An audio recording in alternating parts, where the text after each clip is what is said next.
What's up, y'all? Hope you all are staying positive and cool out there. I'm coming at you guys today with a review of Season 5, Episode 5 of The Real Housewives of Potomac, Look Who's Squawking. I'm going to say this episode was on point. I thoroughly enjoyed it from start to finish. However, there is a slight colorism issue that I'm starting to see brewing, and it's kind of giving me a Basketball Wives tea, but let's go ahead and get into it. So we start off this episode with Candace. You know, she's sitting up in her room looking at $1 million houses that she can't really afford. Now, she's sitting there just scrolling through every single house. Like, it's not really, some of them aren't really her cup of tea, but I'm just sitting there like, girl, are they your wallet's cup of tea? And no shade, Candace, but y'all seem to be fine where y'all are at. Like, I don't understand why they feel the need to upgrade to keep up with the Joneses. But Chris walks in the room and they begin a conversation and basically talk about her talking to Giselle and apologizing. And she's kind of just like dumbfounded at the fact that Giselle just went off on her so quickly. And like I said last week, Giselle is the type of person, her and Robin and Ashley, they can dish mess out to other people, but when they come at them harder than they came at them, then they tend to just play the victim. And we're going to see that displayed later in this episode. Candace tells Chris that Monique had invited her to the cabin getaway trip. Not cabin, but like the lake getaway that Monique owns. And she kind of doesn't want to go, but Chris then ensures her that basically, like, did you fall out with everybody? Like, you still have a good relationship with some of the other women. Like, you should be able to get along with them regardless of you being beefed out with the person that invited you. Candace deep down doesn't want to go, but, you know, Chris is just like, you know, just come on. We need money. Go film these scenes. Like, come on, let's go. So Giselle, we see her packing for her trip, and then she ends up calling not Jamal, but Jamal's assistant, so that she could see, like, when his calendar is free for him to come up to Potomac and spend time with her and her family. And Exhibit A of Giselle and her low self-esteem. I don't care how big of a caliber the man that I'm dating is. I'm not going to get in touch with your assistant to figure out when you can come see me. You're dating me, right? Like, you're trying to roll out the red carpet and make things good with us, right? And you're trying to look good in front of your daughters, right? So, I mean, maybe I'm just nitpicking a little bit, but I'm not about to be talking to your assistant to schedule time for us to spend time together. Like, no, Giselle, girl, get a grip. So Ashley, we see her packing for her trip, and then Michael walks in with his clone, and he basically pressures her into taking the baby with her on the trip. He's like, you're going to take the baby, right? Like, you're a new mother. Like, you need to be with your baby. And at first, you could tell on Ashley's face that she did not want to take the baby with her. But, you know, she obliges because she's not going to challenge him like he's the bank account. Like, he is funding her life, so she's not going to say anything that's going to piss him off. He was literally like, come on, Ashley, take this baby. Like, I need some dick. Take this baby. And he mainly did that because it came out this week that a stripper exposed him. I think this was a few months ago. A stripper exposed him being at the club. And also, they're going to talk about that next week. But also, the stripper said something saying something to the effect that Michael has both a wife and a boyfriend. So, I'm like, a video leaked of him talking to female strippers at a strip club, right? So did he go to the strip club with a boy? Like, at this point, like, I'm not one for outing people, but Michael is a bisexual, sexual deviant, and I know we're going to get into his escapades later on in the next episode and the rest of this season, but Ashley, you can't skirt around this time. So Monique is at her house. She's with Chris, and Chris is surprised that Giselle is coming over to ride with them. Like, he sees that Monique and Karen are like good Judies, but like Giselle of all people. And that's another thing with Monique. Y'all, when was this filmed? Because she talks about how Giselle, Robin, and Candace and Charisse were plotting against her when they were filming. You had this issue with Charisse, right? So at the same time, wouldn't she still have an issue with Giselle and Robin? But yeah, Giselle's coming over to your house to ride up to the lake with you. Like, somebody correct me if I'm wrong, but like the timeline and the filming of this is just not adding up to the way Monique is coming at Candace. But whatever. So Giselle, she's of course frightened by T'Challa the bird. T'Challa damn near owns a wine glass at this point. Like T'Challa, I don't know if that's a female or a male bird, but T'Challa is a quote unquote wine glass holder. He's a part of this cast. So Karen shows up looking cute, looking very stylish in her little tracksuit. And I forgot to mention Giselle was wearing like this bodysuit. It reminded me of those bodysuits you wear like after you get liposuction, but with the sleeves cut off. Like that's what it looked like. Like. Giselle, like, where was Giselle going? Like, were y'all going, like she was trying to go run or something. Like, she was dressed to go run around the lake when they got there. And then on top of that, like, Karen is like, in her confessional, she ends up saying, like, literally everything that I think about Giselle. Like, she's like, oh, Monique and Giselle hanging out? Like, that's kind of weird, but I really hope that Giselle's fashion sense doesn't rub off on Monique. And then Giselle also said, thank God Giselle is good looking because that woman cannot dress to save her life. Like, Jesus, like, I'm ashamed to be seen with her sometimes. And I'm just like, she was going in. And I'm just like, thank you, Karen. Thank you for saying every single thing that I've been thinking about Giselle. So they ride off. Giselle and Monique tell Karen that Wendy was talking about Karen's sex life. And Karen then proceeds to say that she doesn't know her. And we're going to get more into that later on because, like, Karen is basically Mariah Carey to the BS when it comes to Wendy. But it's kind of hard judging, like, how they don't know each other because you guys were on the board. I mean, you guys probably never directly talked to each other. Like, y'all were quote-unquote co-workers for the board.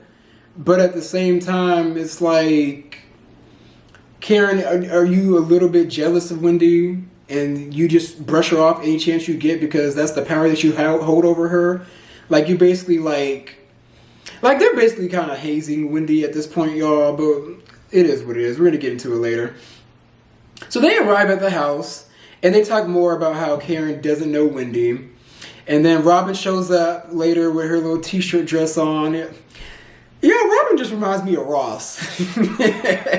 Where things are cheap and hard to find. So they go over to the guest house, and the green-eyed monsters decide that they want to bunk together in that house. And I'm like, very fitting. And then Candace arrives, and in her confessional, she reveals that she is still very hurt by Monique. Like, she's hurt that... She basically hurt that, like, every time... Like, she's different when it's just them two off the camera. But whenever the camera is around, it's like lights, camera, action. Like, it's like they're basically not friends anymore when the cameras turn on. And that's why I see that Candace is hurt by it. But she's just like, F it, you know, this is a getaway. She's going to have a good time. So Wendy then arrives. She, I believe, was like the last one to arrive, or she arrived right before Ashley, I think. But Wendy arrives, and Monique gives her the rundown on which room, and basically every room is taken. So she gets the room with Candace with the 2 twin beds. So, and then Monique also mentions that like Ashley's getting this one room with the nursery because she's bringing her baby with her. And then Wendy states that Wendy is pretty annoyed by this. She's like, oh, well, she's bringing her baby? Like, for real? Like, in a confessional, she was like, why did Ashley bring my baby? Why did Ashley get to bring her baby, but I couldn't bring my baby? And at first, I'm like, Wendy, well, did you ask to bring your baby? I mean, Monique could have told her, like, hey, you can bring your baby if you want to, but... Honestly, if I was Monique, I wouldn't ask you to bring your baby. This is a girl's trip. I think that Ashley probably called ahead of time and was like, hey, like, I need to bring my baby because Michael needs some bus. So it's just, it really was a big misunderstanding. But Ashley then arrives. Wendy wants to Wendy states that she wants to get to know them on a deeper level, and then T'Challa out of nowhere just swoops down and just like attacks her. Like, this shit was so fucking funny to me. And all the girls are frightened. Everybody's like in one corner, and she's just sitting there screaming for dear life. It was absolutely hilarious. Like, TV gold, in my opinion. That bird deserves a wine glass.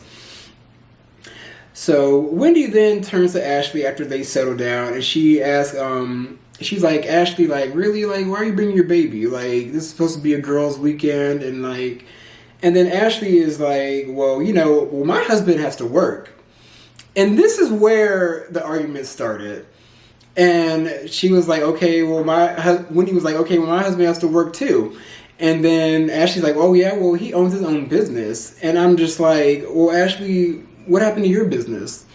And then when he's like, okay, well my husband's an attorney. Like, don't belittle what he has to do just because he doesn't, like, quote unquote own the whole entire business. He's still an attorney. Like, to me the argument started when Ashley was like, I feel like they were just having a normal conversation, but Ashley went in full on defense mode and kind of just started comparing husbands, typical housewives bullshit. So they proceed to continue to argue, and then Monique calms them down, and she says that she let Ashley bring her baby because she's a new mom. And then Wendy's like, well, I'm a new mom too. And then Karen and Giselle are like, no, you're not a new mom. And she's like, what do you mean? I am a new mom. Like, do you guys know what I had to do to come here? Like, I had to, my baby is premature. I had to make sure she had the right amount of breast milk before I left. And basically, like, she's a vessel and she's not going to be present for her daughter. And I kind of see where Wendy is coming from. And was she overreacting just a little bit? Just a little bit, yes, she was. But I see where Wendy is coming from. They're kind of like downplaying her situation, and that's not cool.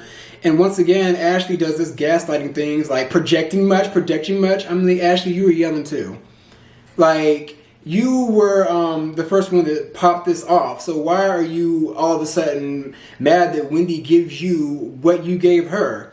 Like, I'm just so sick of these girls on this show. Like, Ashley, Robin, and Giselle, they just cannot take anybody, like, bucking up to them. And it's just some mean girl shit, y'all. And it's starting to head in the wrong direction, in my opinion. So later on, we see Karen, she calls Ray, and Ray doesn't respond when she asks if he misses her. And y'all, I feel like them two are acting. Like, this is just all a storyline. Karen, for the most part, doesn't really have... outside of Wendy, which is brewing right now, Karen needs, like, a storyline of her own. And her falling out with Ray, that's just, like, the most she can do at this point. So, and there's also, like, a little montage of everybody calling their families. So Wendy and Monique, they talk, and Monique asks, like, why she proceeded to pop off on Ashley. And Wendy is mainly annoyed that she didn't really get to bring her baby. And it's like, why did Ashley get to bring her baby? And then Monique is like, well, you could have brought the baby along with you if you asked. And then we go on to Candace. Candace goes over to the guest house. And to my ultimate disappointment, she goes over there to apologize to Giselle. Giselle opens the door. And she's like, okay, well, what brings you in? And let's talk about this outfit again. Like, I'm going to continue to roast the dog shit out of Giselle because she deserves it, but mainly because Giselle is this pretty woman that gives off that she's classy. You are the first lady of this false prophet that owns a mega church that took over New Birth in Eddie Long's place. You would think that her fashion sense and wardrobe sense would just be at a level of 10, and it's just at a fucking 3. Like, she was wearing like this billowy blouse that did not fit her right. She was wearing this flammable pleather skirt that did not look good with that blouse. And I'm just like, Giselle, coupled with that raggedy ponytail that she came there with, like, I'm just like girl, like, you look a mess. Like, I really hope she sits back and watches this season and is like, okay, like, I need to do this, and that. Like, really, she just needs to hire a stylist. Like, you got a hairstylist as your best friend. Get to become best friends with a person that can put you in the right fashions. You're in season 5 of the show and you have never looked good. Like, never. Especially at the reunions. Apologizes for her tweets that she gave to Giselle, even though Giselle needed to apologize as well. And Giselle basically accepts it. So, they all go to dinner. All the girls go to dinner. It's catered. It looks very nice. And in the midst of the dinner, they play a game of curiosity, which each person is asked a question about themselves by everybody at the table. So they start off with Candace. Monique asked her about her school life, and Candace basically says that, it was a little tough for her being like the only black girl around a bunch of white kids growing up in the suburbs. And I can relate to that too, because I was the only... Like, we had black kids at school. It was, for the most part, like... mixed, like, interracial at my school, but in my neighborhood, like, we were like the only black family. Like, in my first ever neighborhood in life, like, we were the only black kids. I mean, we made friends with the neighbors, but for the most part, it was just like, okay, can we see some people that look like us? Like, shit. But then Ashley asked if that was the reason why she pursued African American studies, and Candace is like, yeah, basically yes, yeah, that's mainly the reason why she wants to get more in touch with her African roots. So Giselle out of nowhere asks, "Is that why you got a nose job?" And I'm just like, see, this is why I don't like Giselle.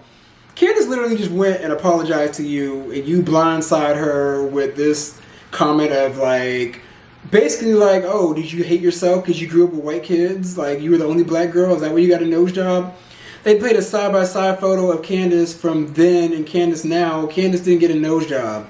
Like, Giselle, like, are you saying that black women, like, darker-skinned black women can't have, like, a thin nose mixed with, like, some contour? Like, girl, who Giselle's a fucking idiot, y'all. So Robin asks, so we go to Robin, and then Candace asks if she's going to marry Juan. She basically says, like, that's what they're planning to do, yada, yada, yada, whatever. So they go to Giselle, and then Karen asks what everybody's thinking. She's like, so Giselle, since Jamal cheated on you and had babies with other women in the congregation, how does it feel being back with him? And then Giselle's kind of dumbfounded for a little bit, and she's like, oh, you know, well, it's all about forgiveness. Like, I do trust him, and we are moving forward. Girl, bye. The relationship is fake. So Giselle then asks Ashley if her booty hole has healed. Karen actually asked Ashley if her booty hole is healed and if her booty hole is currently important to her marriage. And then Ashley's like, basically like, nope, still hasn't healed, and I'm still not using it. And then Ashley's like, well, Karen, do you use your booty hole? And she's like, oh, girl, I don't have to do that anymore. That shit is settled. Basically, like, I've solidified my place in his life. Like, I don't have to do them crazy stunts in the bedroom anymore. So they then go to Wendy. Karen tells her that Giselle, Monique, and Robin all told her about, like, that she's basically been talking about her sex life with Ray. And then basically Karen confronts her and just like, do you have something to say to me? And then Wendy says, you know, I have a problem with every time I try to talk to you, you dismiss me. Like, you act like you don't know me. And then Karen is like, I don't know you. And Wendy's like, girl, how? Like, we sat on the same board. Like, in her confessional, she's like, we sat on the same board together. Like, we've talked before. Like, you know me. And then Karen basically, like, kind of disregards everything that Wendy says, and then she does agree to go to dinner with Wendy so they can actually get to know each other for once. I still feel like Karen is jealous. Like, I still feel like Karen is jealous of Wendy, and I still feel like in order for Karen to hold on to her power in terms of their relationship, she's going to, like, dismiss her anytime that she gets, because I feel like Karen probably feels like she could have accomplished a lot more earlier in her life, versus because she saw what she was able to do with La Dame Fragrance, and she's probably like, damn, like, I could have been did this. Like, why wasn't I on my entrepreneurial shit back in the day? And then she sees a woman like Wendy who is younger than her and has achieved more than her, and she's probably threatened by Wendy's, like, status in the real world, not just on the show, but like what she's been able to accomplish outside of the show, if that makes sense.